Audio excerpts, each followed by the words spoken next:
I don't know, man. I think rats are kind of cute.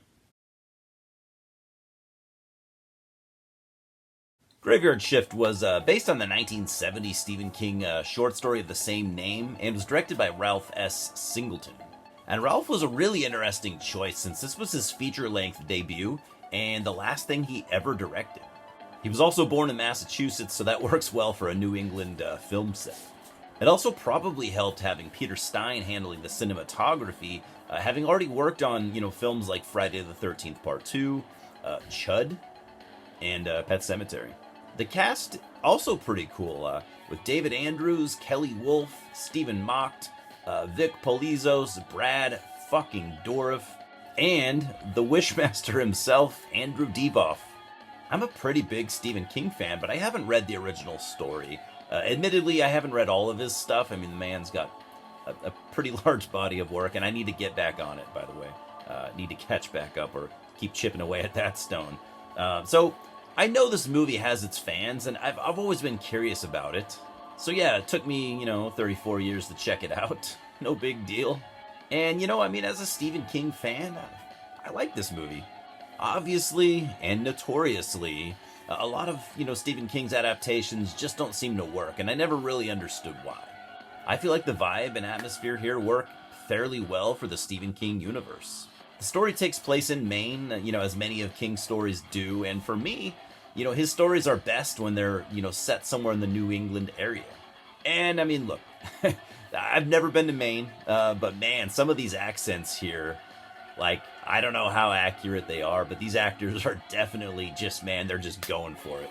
The movie starts off with a cool title card and with the bleeding letters, and the intro scene in general is pretty cool. You see the textile factory that sits right next to a graveyard, and what could scream more Halloween than that? This is a perfect time of the year to watch this. And you see a guy working in the factory, and he's just about lost his mind, it seems. He has to work the graveyard shift because it's too goddamn hot in the factory during the day, and the factory is also infested with just rats everywhere. So between the brutal heat, constant trouble with rats, and a complete asshole of a boss, he meets his demise. Question is, what was it that killed him? After that, you meet John Hall, and he's essentially the lead here. He's been a drifter after losing his wife some time ago, and he's been looking, for a fresh start. Why he chose this town in Maine, I don't know, but he did. Gotta work on your life choices, man.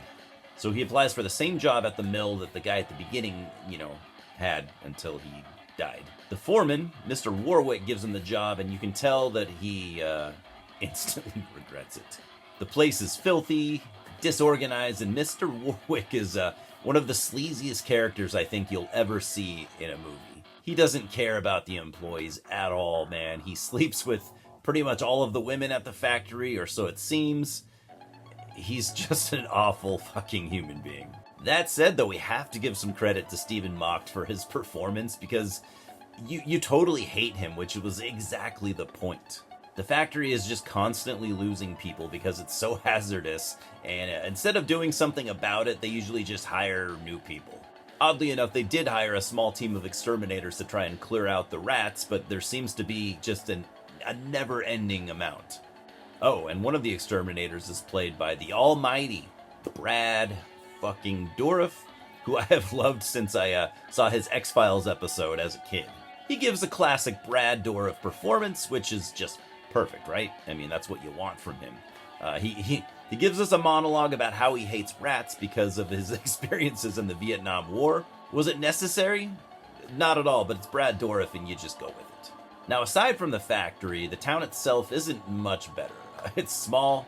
I would guess probably a few hundred people at most. A lot of assholes, but some decent folks too. And a lot of these assholes work at the factory, of course, like Danson, played by Andrew Divoff, and Brogan, played by Vic Polizos, who I always knew from an early Seinfeld episode. I will try not to let my love for Seinfeld and the X-Files cloud my judgment. Anyways, some of the factory workers pick on John, pretty much for no reason, because he's new to town. But John's a cool, level-headed dude, and he takes the high road. The atmosphere of this film kind of reminds me of like Pet Sematary and Salem's Lot.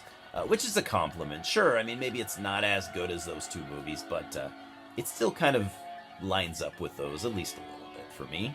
The first two acts do a pretty good job at setting up, this vibe and this atmosphere, and preparing you for a more action-packed, third act. You don't really get a full reveal on what has been killing off the workers at the factory until the last 15 minutes or so. You do know what it is before that point, but you don't really fully see it. So they really were going for that fine line, like not showing you too much early on, but some people probably thought it was too little too late. That said, the reveal is pretty cool. You get a really good-looking creature design.